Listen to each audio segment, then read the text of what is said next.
Think your sex drive is random? It's not. Your libido is actually one of the clearest signs of what's going on with your hormones.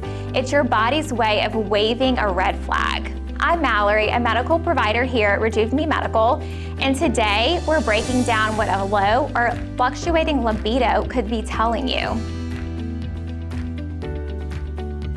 For example, low testosterone often leads to low libido in both men and women.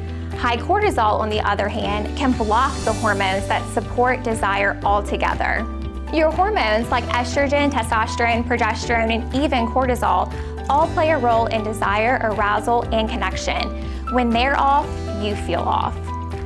You might notice less interest in intimacy, lower energy, disrupted sleep, mood swings, or just feeling disconnected from yourself or your partner.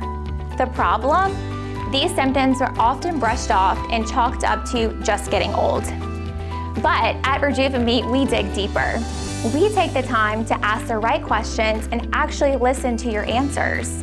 Through detailed lab work and personalized plans, we help rebalance your hormones so you can feel like you again, libido included.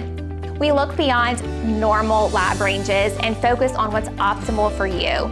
Your plan might include hormone therapy, peptides, or simple lifestyle adjustments. It all depends on your body's unique needs. If your libido's been off, your hormones might be too. Let's figure it out together. Book a consultation at Rejuvime Medical today. Getting answers is empowering, and it's the first step to feeling like yourself again. Call us today to schedule your consultation.